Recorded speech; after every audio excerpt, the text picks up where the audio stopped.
Boa noite, povo de Deus, a paz do Senhor. Quem vos fala aqui é o irmão Valdemir Ribeiro, presbítero Valdemir Ribeiro. E nós estamos aqui gravando mais este vídeo. Faz um tempinho já que a gente não consegue tirar um tempo para estar postando algo novo no canal. Mas Deus tem colocado algo no meu coração e eu quero compartilhar com você essa noite. Que Deus possa falar contigo através desta meditação. Eu conto com a sua ajuda, você, meu irmão, você que tem aí amor, né, pelas almas que precisam de Deus. Nosso intuito aqui é que o reino de Deus seja proclamado e as almas sejam alcançadas. Para que você possa ser tocado por Deus, que você possa compartilhar, tá bom, este vídeo, que você possa compartilhar nas suas redes sociais, nos seus grupos, tá joia? Curte aí o canal, deixa o seu comentário, tá joia? Se inscreva no canal para que sempre que postarmos algo novo você possa receber de primeira mão. Que Deus possa fazer de você um canal de bênção também para outras vidas, tá bom? Que Deus abençoe a todos. Nós vamos estar meditando hoje no livro de Lucas, Evangelho de Lucas, capítulo 13. E nós vamos estar lendo do verso 1 ao verso de número 5, nesta breve meditação. Diz assim a palavra do Senhor: Naquele mesmo tempo estavam presentes alguns que lhe falavam dos galileus, cujo sangue Pilatos misturara com os seus sacrifícios. E Jesus respondendo, disse-lhes: Pensais que esses galileus, porque padeceram tais coisas, eram mais pecadores que os demais galileus? Eu vos digo, não. Antes, se não vos arrependerdes, todos de igual modo perecereis. Ou aqueles 18 sobre os quais caiu a torre de Siloé e os matou, pensais que foram maiores pecadores do que todos os homens que habitavam em Jerusalém? Eu vos digo, não. Antes, se não vos arrependerdes, todos de igual modo perecereis. Somente até aqui para a nossa meditação. Aqui os discípulos estavam juntamente com Jesus e conversando entre eles. Alguns chegaram para Jesus e falaram com ele sobre o que Pilatos fizera em uma outra oportunidade com alguns galileus, os matando, pegando seu sangue e misturando com os seus sacrifícios. E eles diziam entre eles tiveram esse fim porque mereceram, porque eram pecadores, e assim por diante. Mas Jesus falou para eles: Pensais que esses galileus, porque padeceram tais coisas, eram mais pecadores do que os demais? Eu tenho certeza que você que está acompanhando este vídeo já se deparou com alguma situação semelhante, onde alguns, quando vê alguém padecendo alguma situação, começa a dizer que estão passando por isso ou por aquilo porque merecem, porque fizeram isso de errado, aquilo outro de errado. Por isso estão passando o que estão.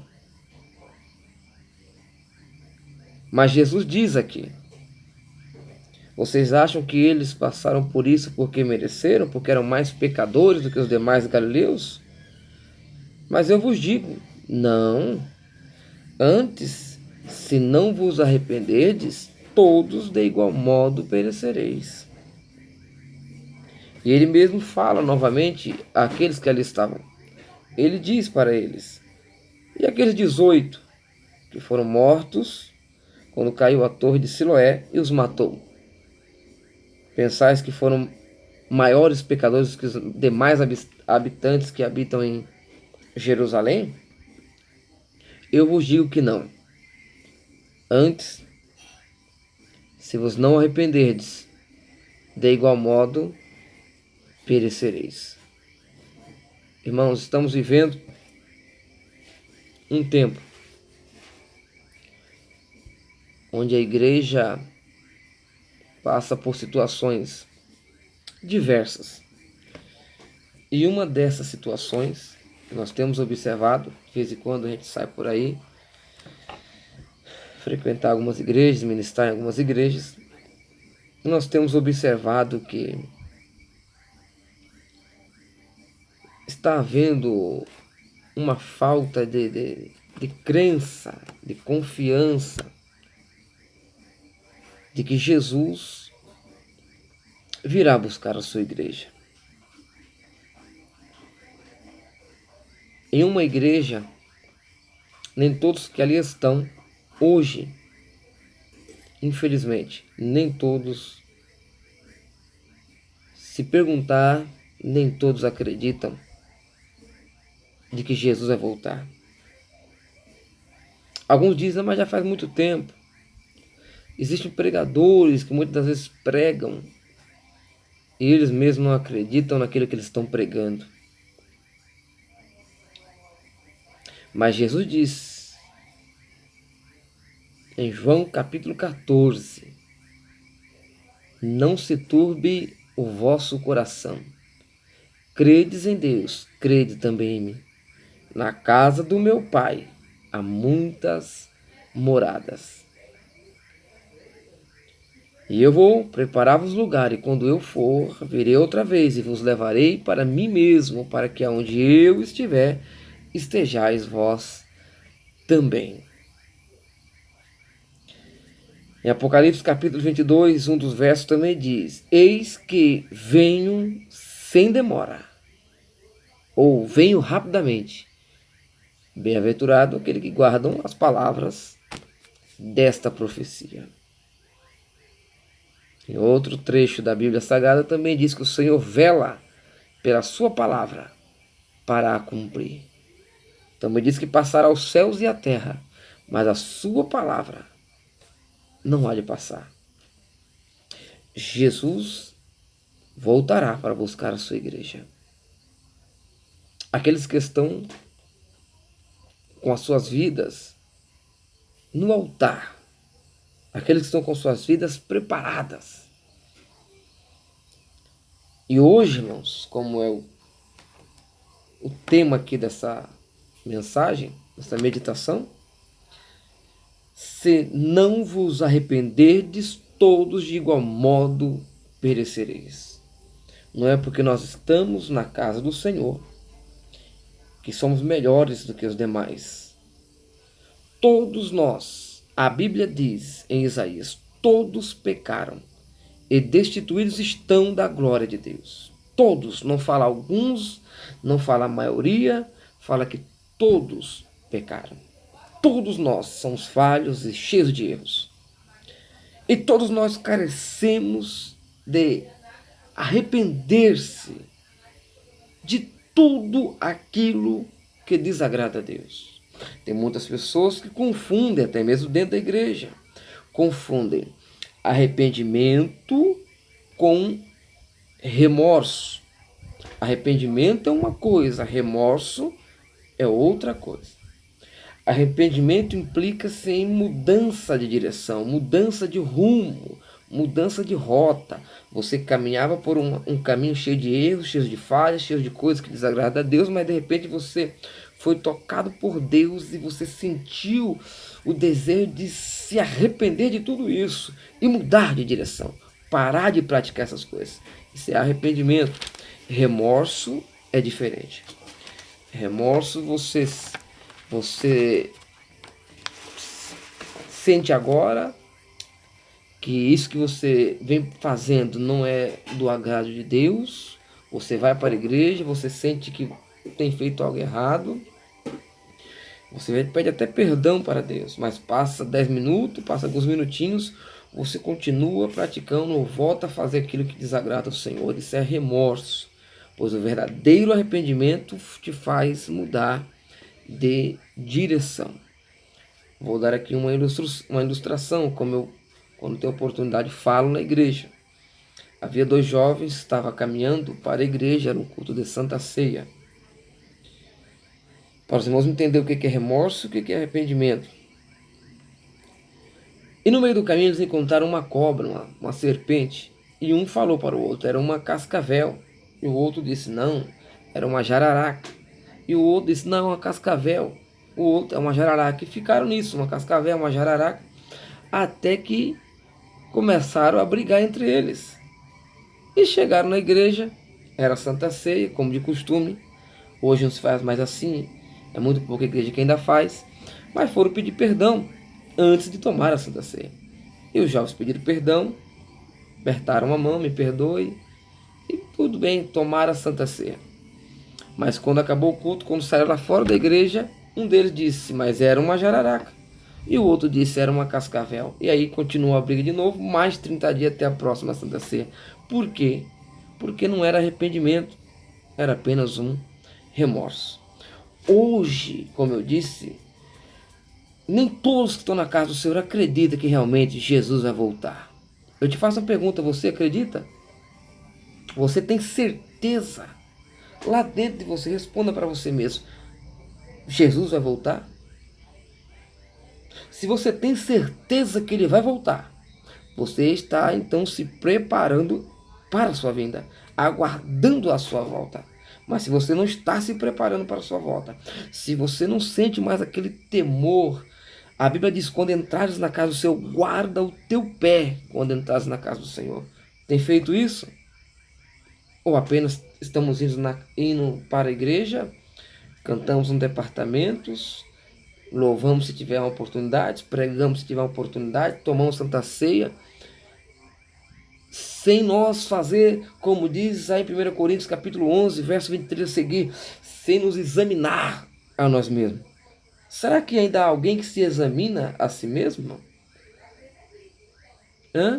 Responda para você mesmo.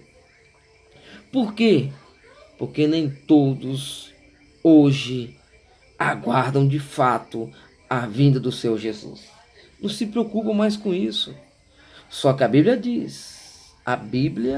diz, se vos não arrependerdes, de igual modo perecereis. Não é porque estamos todos os dias na casa do Senhor, participamos dos departamentos, tomamos Santa Ceia, levantamos as nossas mãos aos céus quando o pastor faz o apelo, que nós estamos salvos. Isso não credencia o nosso passaporte direto ao céu. O que nos conduz ao céu é uma vida diária com o Senhor, todos os dias, buscando fazer a sua vontade. Não somos santos. Se fôssemos santos, Deus já teria nos levado. Somos cheios de erros e cheios de falhas, mas nós temos que reconhecer os nossos erros e nos arrependermos de verdade e confiarmos somente no Senhor, para que possamos ser alcançados pela sua bondade, pela sua graça, pela sua misericórdia. Todos nós erramos, todos nós somos cheios de falhas. Mas hoje Jesus fala contigo através dessa palavra. Arrependa-se enquanto há tempo. Busque o Senhor enquanto há tempo. Ele te ama. Ele quer mudar a tua vida. Ele quer que você sinta realmente a presença dele. Faz quanto tempo que você não ora mais em línguas? Quanto tempo que você vai na igreja e não sente mais aquela presença de Deus na sua vida, que as lágrimas rolam no rosto e você não sabe por quê? Quanto tempo faz? Eu convido a você. Nós precisamos nos arrepender de verdade. De verdade. Para que quando Ele voltar, nós possamos estar salvos. Possamos estar preparados. No Evangelho de Mateus, capítulo 25, nos versículos seguintes, fala sobre as 10 virgens, 5 loucas e 5 prudentes. Ou 5 prudentes e 5 nécias, como diz o texto. E nós vemos ali que 5 tinham azeites na lamparina e tinha azeite de reserva. E 5 só tinha azeite na lamparina e não tinha azeite de reserva. Tardando o noivo, todas dormiram. Porém, quando o arauto passou gritando na rua, aí vem o noivo, todas as 10 acordaram. Porém, 5 tinham azeite de reserva.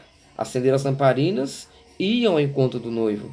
As outras 5 disseram: empresta-nos um pouco do vosso azeite, porque nós não temos mais.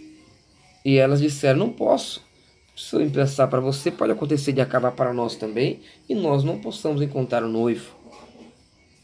E de comprar. E nós observamos no texto que elas não encontraram azeite para comprar e acender as suas lamparinas. Mas elas acharam o local aonde estava acontecendo as bodas, as festas com o noivo. É tanto que ela bate lá na porta, bate lá no portão. E o noivo abre a porta. E diz o texto que ele olha para ela, mas não consegue reconhecer. Por que não conseguiu reconhecer?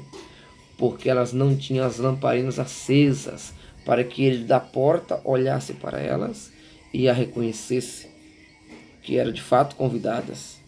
Como ela não tinha as lamparinas, ele não pôde reconhecer quem estava batendo de madrugada na sua porta. Ficaram de fora. Fechou-se a porta e ficaram de fora. Então eu entendo que as lâmpadas acesas não era para iluminar apenas o caminho. Não. Mas as lâmpadas acesas era para que o noivo pudesse enxergar-nos naquele mundo de trevas, naquela escuridão, pudesse ver em nós a nossa face, o nosso rosto, a luz resplandecendo em nós e nos reconhecesse que somos salvos, somos filhos de Deus, participantes do reino de Deus. No livro de Esdras conta a história, uma história muito interessante.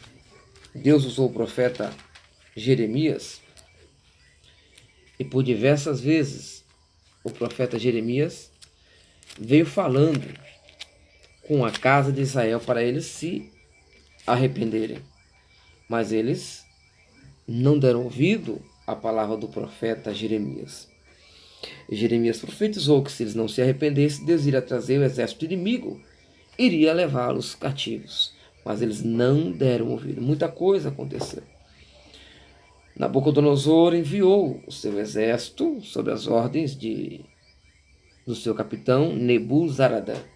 Invadiu a cidade de Israel, destruiu os muros de Jerusalém, destruiu o templo de Jerusalém, ateou fogo em tudo e levou cativos todos para a Babilônia.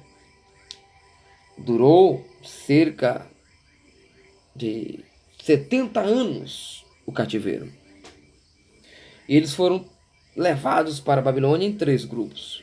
No primeiro grupo, Daniel estava no meio, Daniel, Ananias, Azarias e Misael, que depois tiveram seus nomes trocados lá na Babilônia. No segundo grupo estava Ezequiel. E no terceiro grupo, outros mais. Mas tudo bem. Voltando aqui, eles ficaram 70 anos cativos na Babilônia porque não se arrependeram dos seus erros. E a Bíblia diz que Daniel, estudando o livro de Jeremias, ele entendeu que estava próximo o tempo do fim do cativeiro e passou a clamar ao Senhor. E Deus disse para Daniel que estaria enviando um libertador. Estaria levantando um libertador.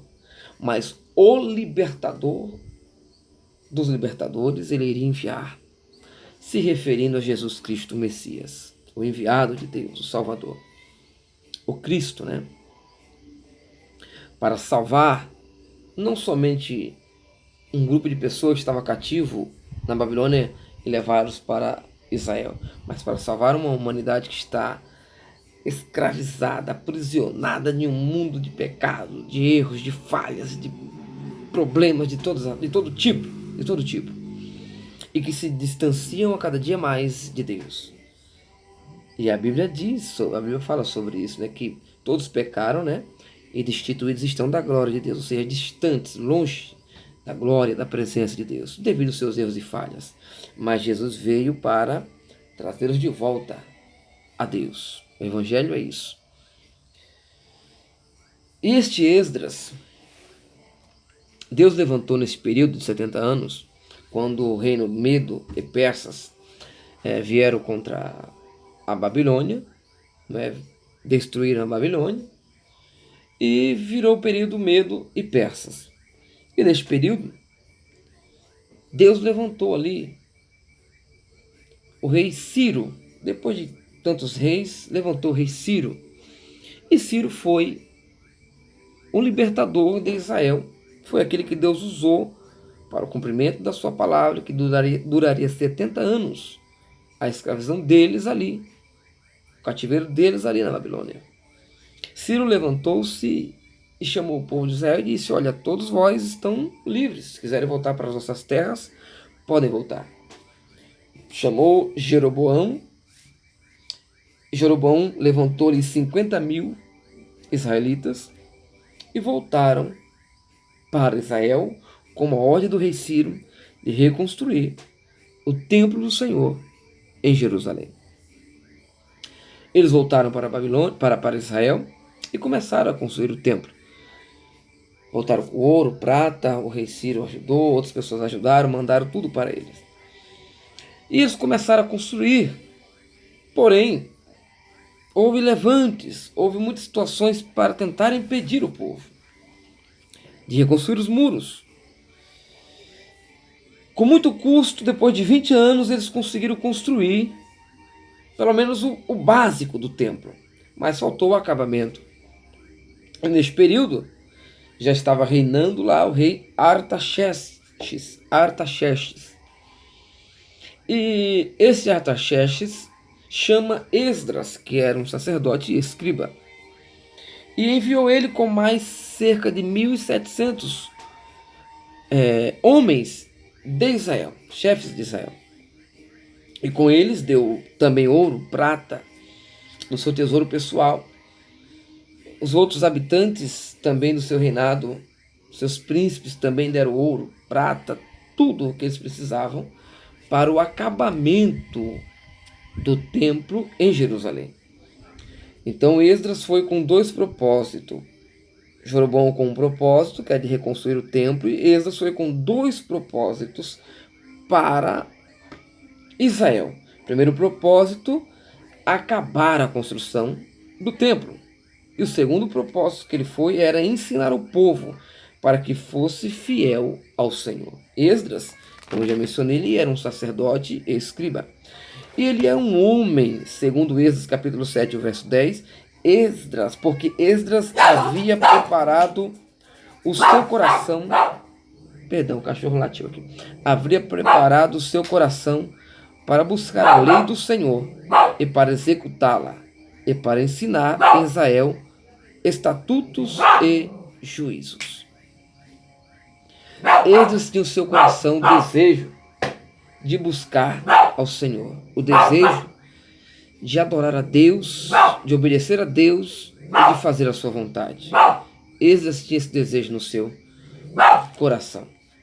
E quando ele volta para Israel, juntamente com os 1.700 homens, ele volta já com esse desejo no seu coração.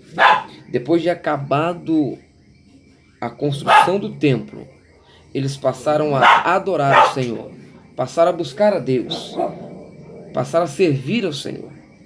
Nos perdoe por esse impasse aí. Este Esdras, quando ele acaba a construção do templo, ele Fizeram uma festa, adoraram o Senhor, glorificaram a Deus, adoraram o nome do Senhor. Mas quando ele vai ler o livro,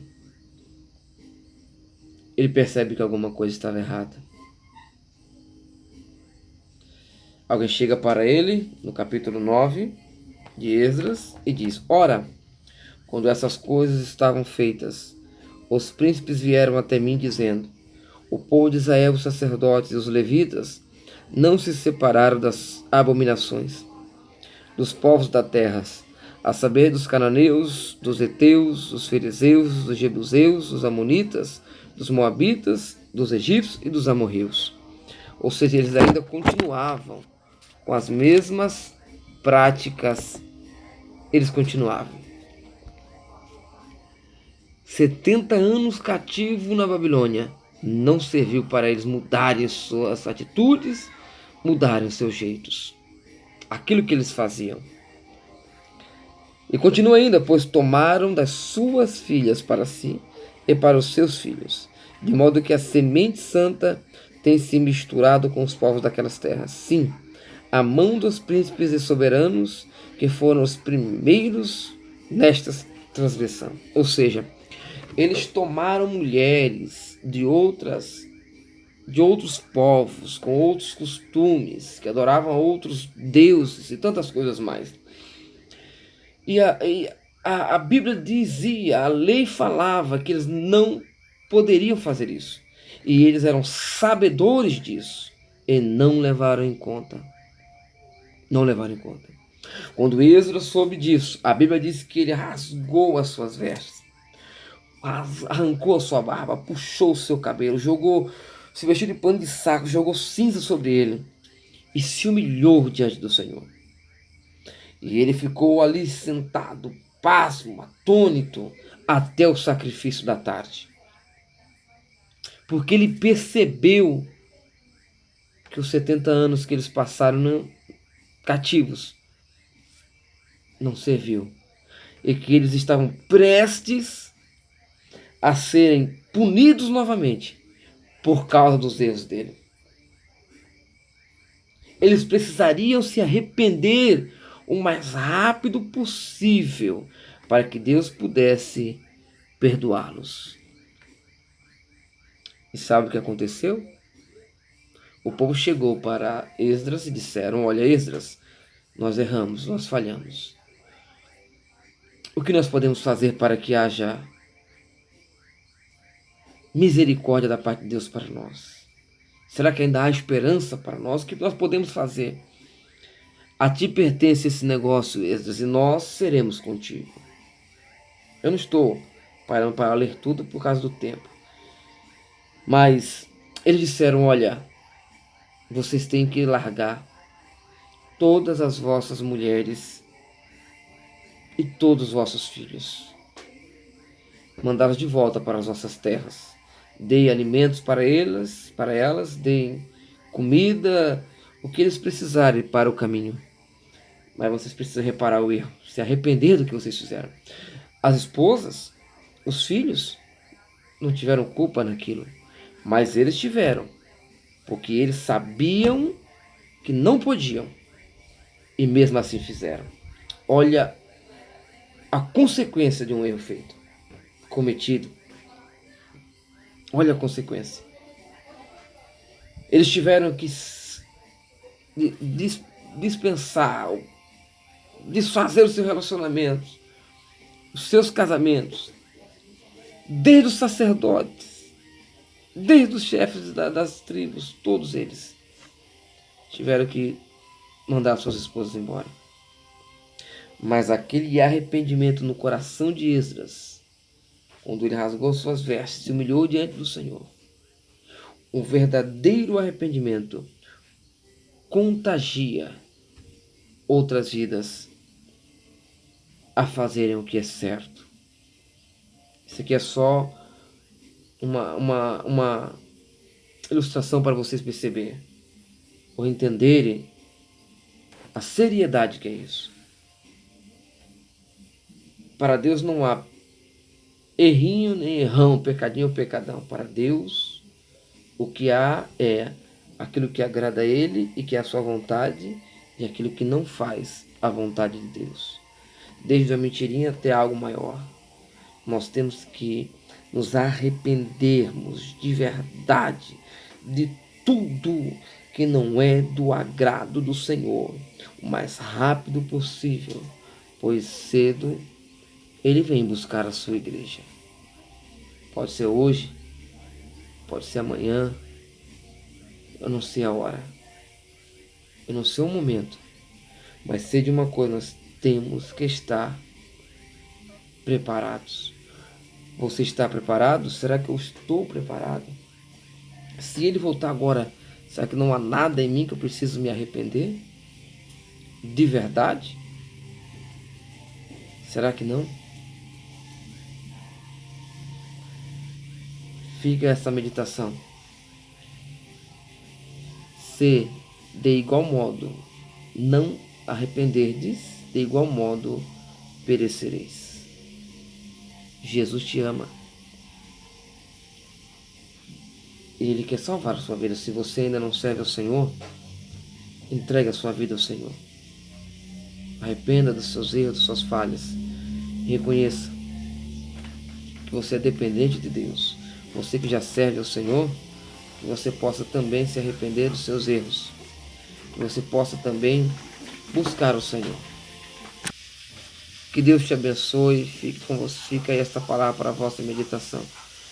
Jesus te ama. Entregue seu caminho ao Senhor. Confia nele e Ele tudo fará. Um abraço. Compartilha aí. Nos perdoe aí pelo impasse que deu. O cachorro acabou vendo alguma coisa aqui, acabou latindo. Mas que Deus possa te abençoar. Até o próximo vídeo, se Deus quiser.